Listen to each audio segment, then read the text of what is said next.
سب سے پہلے تو یہ بتائیں آج جو عمران خان نے خطاب کیا ہے اس حوالے سے بتائیں ٹریڈ یونین کے حوالے سے۔ ظاہر ہے کہ عمران خان پاکستان کے نیشنل لیڈر ہیں اور انہوں نے سارا سیاق و سباق بتا دیا، یعنی یہ بہت اچھا لیکچر دیا انہوں نے کہ پوری قوم کو یہ بتایا ہے کہ جی میرے زمانے میں میرے 3.5 سال کے دور حکومت میں پاکستان کو کیا ترقیاں ہوئیں، اور میرے جانے کے بعد جس انداز سے پاکستان کی معاشی حالات خراب ہو رہے ہیں اس کا انہوں نے نقشہ کھینچ دیا۔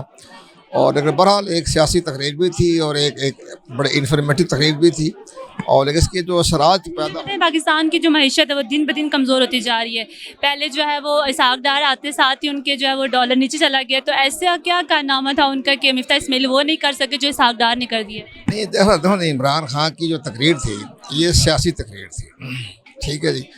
ان کا جو ٹھیک ہے ہم ان کے اچھے دوستوں میں سے کبھی تھے رہے ہیں، لیکن اپنا 3.5 سال کا حکومت بھی کوئی زیادہ مثالی نہیں تھا۔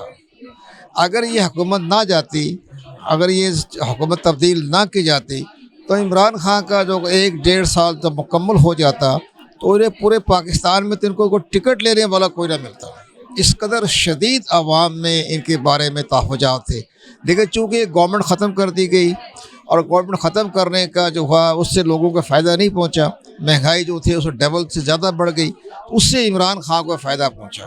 اگر عمران خان کی حکومت برقرار رہتی اگست 2023 تک تو پھر ان کو آئندہ ٹکٹ لینے والا کوئی نہ ملتا۔ اس قدر ان کی بیڈ گورننس تھی، اس لحاظ سے لیکن ان کو فائدہ یہ پہنچ گیا، گورنمنٹ تبدیل کر دی، اور جب گورنمنٹ تبدیل ان لوگوں کو لے آئے جو کہ منی لانڈرنگ میں اربوں خربوں روپے میں ان کے خلاف مقدمے چل رہے تھے، ان کو جیل میں ہونا چاہیے تھا، ان کو بنا دیا پرائم منسٹر۔ تو یہ فائدہ پہنچ گیا عمران خان کو، اور ان کا ایک ووٹ بھی بڑھ گیا، ووٹ بینک بھی بڑھ گیا، تو یہ فائدہ پہنچا۔ اگر یہ حکومت رہتی تو پھر ان کو تو ٹکٹ لینے والا کوئی نہ پیدا ہوتا۔ یہ بتائیں رات کو اعتزاز احسن کا بھی جو ہے وہ بیان سامنے آیا جس میں انہوں نے کہا ہے کہ سب کچھ جو ہے وہ سب کے پیچھے نواز شریف کا ہاتھ ہے، تو آپ کیا کہنا چاہیں گے اس بارے میں؟ نہیں، ظاہر ہے تقریر تو اچھی کی انہوں نے اچھا کہا، انہوں نے ان کا سارا نقشہ کھینچ دیا۔ لگتا نہیں وہ پی ٹی آئی کی بیانیوں پر ہے؟